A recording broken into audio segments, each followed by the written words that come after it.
Thank you, Mr. Speaker. Just a few weeks ago in Fulton County, Georgia, officers of the Fulton County Police Department were alerted to shots fired in a neighborhood around 1:30 in the morning.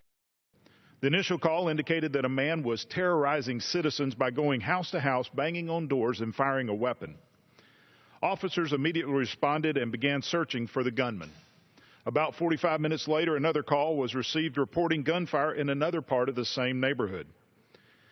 Additional officers were dispatched. One of the officers responding to the second call was Detective Terence Green, a 22-year veteran of the Fulton County Police Force. Upon arriving in the neighborhood, officers could hear shots coming from the direction of one of the homes. As Terence Green and his fellow officers bravely moved toward the gunfire, they were unknowingly walking into an ambush. When the officers were in range, the gunman emerged from a concealed position and began firing upon the officers.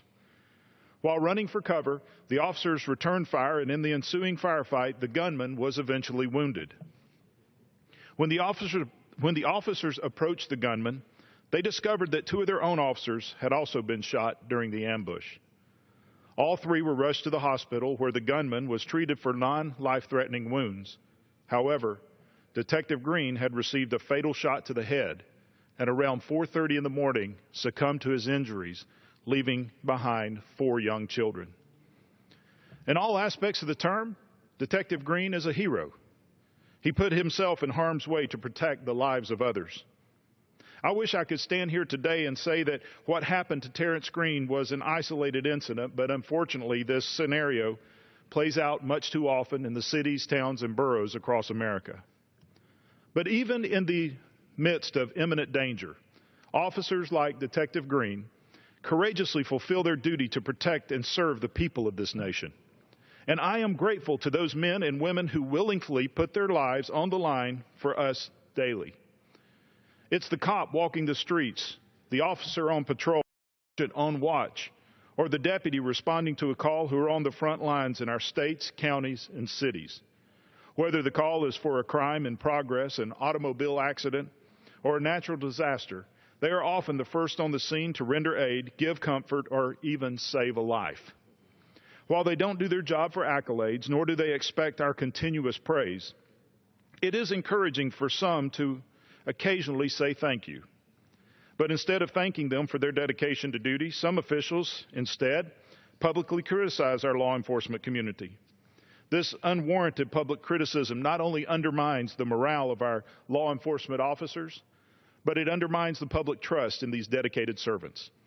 With the growing number of violent protests and riots in our nation, tensions between the police and public have grown significantly over the past several years. But instead of using their positions of influence to diffuse the tension, certain officials have stoked the fire, which has rekindled distrust and encouraged public unrest. Careless remarks such as comparing American law enforcement officers to terrorist organizations like ISIS have placed more officers' lives at risk and have sparked more anti-law enforcement sentiment across our nation.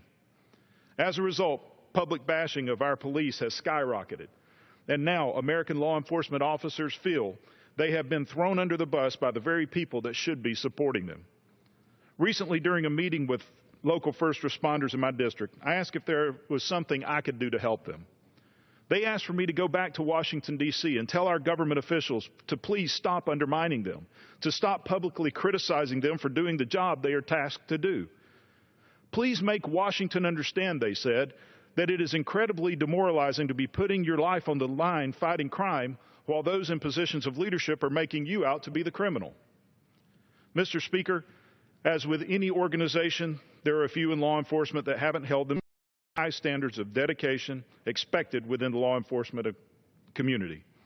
And those who violate the public trust should, and most often are, removed from their positions to face harsh disciplinary action.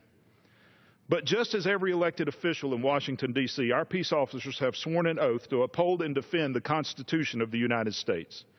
And while there are some instances where officers have strayed off course, from what I have seen in the short time that I have been here, as a whole, law enforcement has a better record of upholding their oaths than some of the elected officials here in Washington. Mr. Speaker, our law enforcement officers deserve our admiration, respect, and appreciation. And today, I want to thank them for the work they do for us.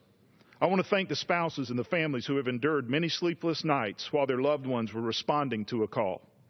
And to the families of those that have given their lives in the line of duty, on behalf of a grateful nation, I thank you for your sacrifice for our safety, security, and freedom.